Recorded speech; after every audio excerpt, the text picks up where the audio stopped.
flag's going to flap around when you're being pulled screaming along by a creature underwater? And the answer is a lot. You flap like a flag, you know. So we needed to know that, see what it looked like.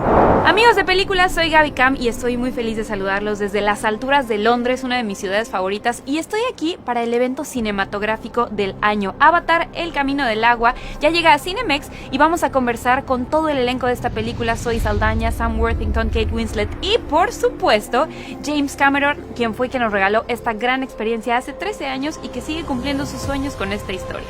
No te puedes perder este especial de Película.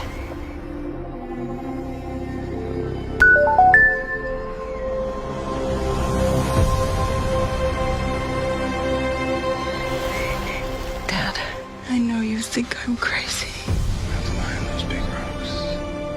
Having me, and thank you for being in the Película, James. And I have to tell you, I feel like watching Avatar, the first one, it's kind of like a lifetime experience that you cannot forget who you watch it with, what were you doing. And I was kind of surprised when I watched this one yesterday. I got the same feeling. Oh, good. So, good. I'm so glad. Yes, it was like I couldn't stop staring at every single detail in the film. And I wanted to ask you, do you remember what you felt the first time you saw your work of a lifetime done? And was it different? On the first one or on this one? Yeah, the first one. And then was it different from this experience? It was kind of this is just my experience now. The first time I watched Avatar completely finished in 3D, I watched it with Zoe and Sigourney and Sam. And I spent the whole time watching them. You know, because Sigourney spent the whole thing on the edge of her chair like this, you know, and Zoe was like, "Ay," you know, the whole time. Dio mio, you know, you know. We're Latin. Yeah, and Sam was just, oh, mate, you know, because he's the understated Australian, you know. This time I watched it just with some other friends, not the cast, because we were down in New Zealand, and I was pretty nervous before the screening because, you know, I didn't know it's a longer film. Was it going to be too much in 3D to sit for that long and all that sort of thing? And I was surprised that it was okay, you know, that it had the right pace and rhythm and all that. And yeah, so I feel okay about the film. I like that, you know, people are responding emotionally to the film, which was the goal, you know. And I remember turning around to my friends and they were sobbing and they're like, "Don't look at me, don't look at me," you know. I love that. And honestly, I didn't feel the time. I was like, I could have stayed there for an extra hour and you know, when we did the first Avatar, a lot of people were saying, "I wish it was longer." Yeah. You know, it was 2 hours and 40 minutes. They said, "I wish it was longer." It's like, okay, I can do a longer movie. That's easy. Yeah, there you go. Yeah, here you go. I hear her heartbeat. She's so close.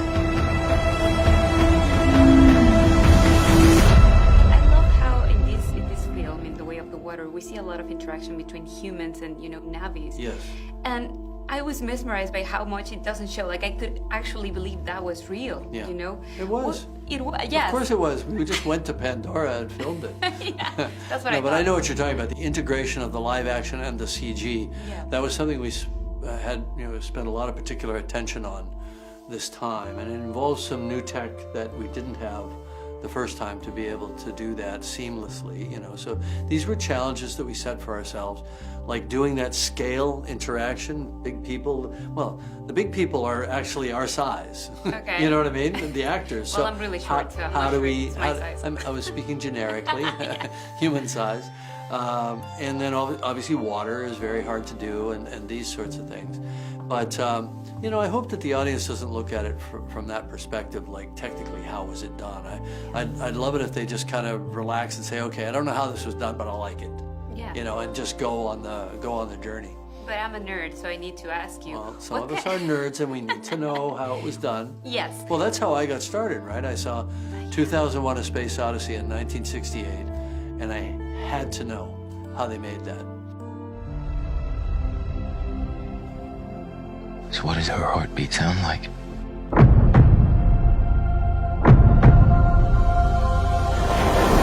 What kind of details do you need to take care of in order not to give away that some things are real and some things are not real? I think the way to make the world feel real is in specificity. like exactly the tack and the rigging on the creatures. So that how do you put a saddle on a fish? You know, because that's what they have to do. And then what does that look like and how does it work? And we even went into the ocean with these kind of robotic machines that could do what the creatures could do, so we could figure out how people could ride them underwater and at the surface of the water, and even flying and then diving back in and all. We had to do all that for real and study it. You know, because every single thing that you see somebody doing in the movie, a human being did. Sometimes it was a stunt person, sometimes it was a cast member, you know, but somebody did it for real, because we demanded that of ourselves. That was our discipline, you know, to figure out what it would look like. How much are your legs going to flap around when you're being pulled screaming along by a creature underwater? The answer is a lot. You flap like a flag, you know. So we needed to know that, to see what it looked like. And, you know, your actors are amazing because they make me want to do that. And exactly. It doesn't right? look easy at all. Yeah. The only difference is when you really do it, your face kind of goes, you know. Yeah. Especially if you're not used to the camera.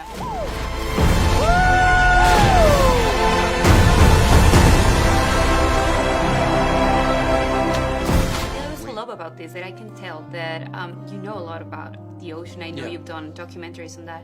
How did that help you approach the science fiction part of this film? I think the key to doing good fantasy science fiction is making it feel like it's real. It's an illusion of reality, right? So when we're working in CG, well, what would the camera really be doing if we were at the surface of the ocean, right? Well, you could put it on a boat, or you could put it in a splash housing and put it in the water. Well, it's going to look different if it's on a boat or if it's in the water. So when I was doing my virtual camera, I would ride the wave like I was with a splash housing, and I would tip it down and let it go under and come back up. But I couldn't have done that if I hadn't done it for real. Right. It really, you know, working on movies like The Abyss or in the documentary films and so on. I did a lot of in-water and underwater photography myself, so I apply those rules. Now we're doing it in CG with a bunch of CG artists, and we had to, you know, we had to teach ourselves how to make it look real. Put water droplets on the lens, you know, when you're following somebody in a wave and they splash the camera, what does it look like? So it's all simulated, right? I could stay here all day hearing these stories. Yeah, okay, all right. So Thank you for having me. You are an excellent nerd, and sometime we will completely nerd out about how it was done. We cannot let you bring your war here. Outcast. That's all they see. I see you. I'm gonna ask you this. I'm gonna get deep now because Okay.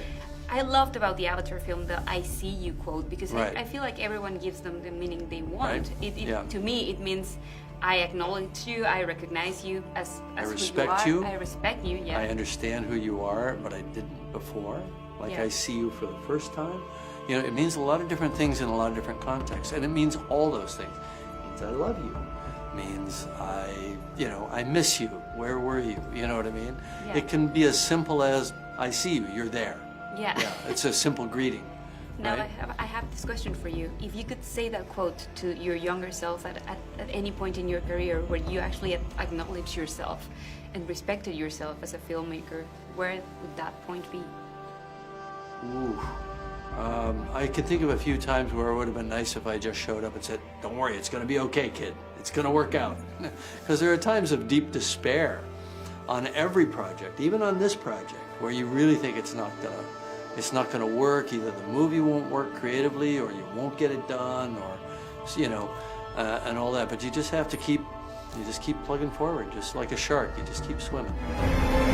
The way of water connects all things. Before your birth and after your death. I do have another question for you, which is about, I feel like watching you do this is history in the making for me. Like, I studied journalism because I love films like this. So in maybe a few years' time, when people go back and see what you did with Avatar and with all the films you've done, what do you think they're going to think of you as a director and maybe as a human being as well?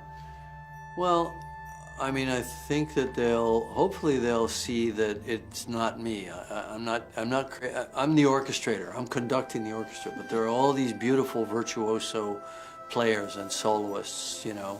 I try to surround myself with the best artists, the best actors, the best troupe players, the best designers, you know, and then just funnel it all toward, you know, one goal.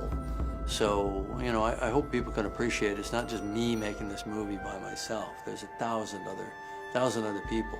But the key to it, I think, is to share that feeling with them of what it is we're trying to do. And if I can do that, then everybody's motivated and they want to do it, and they'll do all the hard yards, you know, like, and they'll be patient when it doesn't work the first time. And we just keep going and we keep going. But I see the satisfaction on their faces, like when I'm working with the virtual camera and we're trying to solve a hard problem, you know, and then I look back when we get the shot, and then we're all standing there looking at the monitor, and you can see the satisfaction in their faces. That's when I know it's a good shot, you know? I need you with me. And I need you to be strong.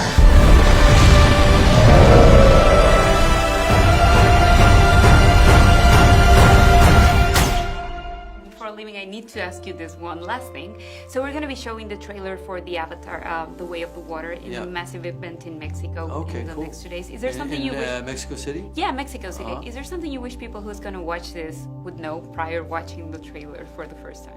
Well, look, I think you're going to be playing it for a Latin audience, right? Obviously in Mexico. So I would say, guys, this movie is about family. It's about family. It's about the most important thing in the world, right? Yeah, it takes place in this fantasy planet, but I think you'll see things that you recognize from your own life, you know, about parents and kids, about that struggle, you know, of being a teen, fathers and sons. It's all in there. Thank you so much for your time. And yes, I see you, James Cameron. I really respect you in a way that you... I see you. Avatar, El Camino del Agua ya está en Cinemex y créeme, no te la quieres perder. Nos vemos la próxima. Strong.